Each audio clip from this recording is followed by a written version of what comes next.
Baiklah teman-teman, hari ini kita akan belajar tentang desentralisasi, pelaporan, segmen, dan evaluasi kinerja. Nah, apa sih yang dimaksud dengan desentralisasi?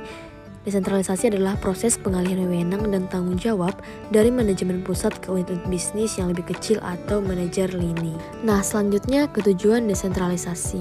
Tujuan desentralisasi yaitu mempercepat pengambilan keputusan, meningkatkan responsivitas terhadap perubahan, dan mendorong inovasi di tingkat unit. Adapun manfaat dari desentralisasi yaitu memberikan fleksibilitas kepada unit-unit untuk membuat keputusan operasional, meningkatkan motivasi manajer unit, dan memungkinkan perusahaan lebih cepat merespon kondisi pasar lokal. Jenis-jenis desentralisasi yang pertama, desentralisasi fungsional, yaitu wewenang didelegasikan berdasarkan fungsi, misalnya pemasaran atau produksi. Yang kedua, desentralisasi geografis, yaitu wewenang didelegasikan berdasarkan lokasi geografis, misalnya wilayah atau negara. Yang ketiga, desentralisasi produk, artinya wewenang didelegasikan berdasarkan produk atau lini produk, misalnya unit bisnis yang mengelola produk A dan produk B. Yang terakhir, keempat, yaitu desentralisasi divisional, yaitu kombinasi dari beberapa jenis di atas, biasanya dalam organisasi besar yang kompleks. Mari kita bahas tentang pengertian pelaporan segmen. Definisi pelaporan segmen yaitu proses pelaporan keuangan yang terpisah untuk masing-masing segmen atau unit di dalam perusahaan, di mana pelaporan segmen itu bertujuan untuk memberikan gambaran kinerja finansial dan operasional dari setiap segmen yang terdesentralisasi. Sehingga pentingnya pelaporan segmen yaitu untuk membantu manajer pusat dalam memahami kontribusi masing-masing segmen terhadap keseluruhan kinerja perusahaan dan memfasilitasi pengambilan keputusan strategis. Selanjutnya, komponen pelaporan segmen. Yang pertama, pendapatan segmen, yaitu pendapatan yang dihasilkan oleh masing-masing segmen.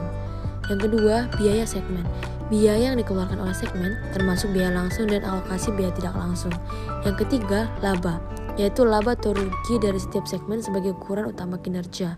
Yang keempat, aset segmen, yaitu aset yang digunakan oleh setiap segmen untuk menilai efektivitas penggunaan aset. Dan kita juga akan membahas tentang evaluasi kinerja dalam lingkungan terdesentralisasi.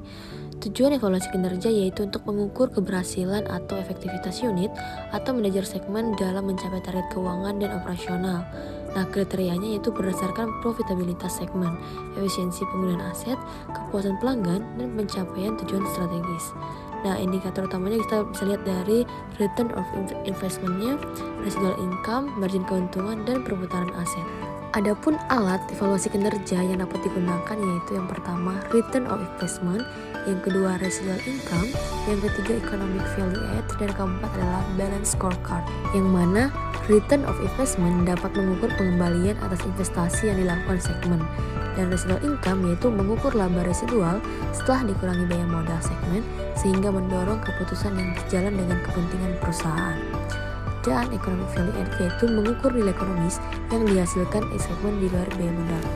Dan yang terakhir, balance scorecard artinya menggunakan berbagai perspektif seperti dari keuangan, pelanggan, proses internal, pembelajaran dan pertumbuhan untuk mengevaluasi kinerja yang komprehensif. Adapun studi kasus seperti di bawah ini yaitu implementasi, desentralisasi, dan pelaporan segmen. Kasusnya itu perusahaan multinasional yang mengadopsi desentralisasi geografis. Dalam pelaksanaannya yaitu pembentukan segmen berdasarkan wilayah dengan laporan kinerja terpisah. Dan untuk evaluasi menggunakan return of investment dan economic value add untuk mengukur keberhasilan masing-masing segmen geografis.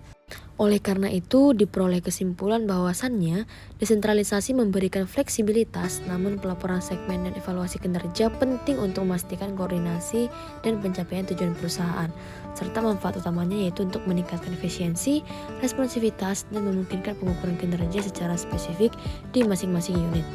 Dan terakhir tantangannya yaitu perlu koordinasi yang baik antara pusat dan segmen agar keputusan yang diambil tetap sejalan dengan strategi perusahaan. Nah, ada pertanyaan untuk saya jawab, boleh bertanya di link grup, link diskusi, atau komentar yang di bawah ini ya. Terima kasih, bye.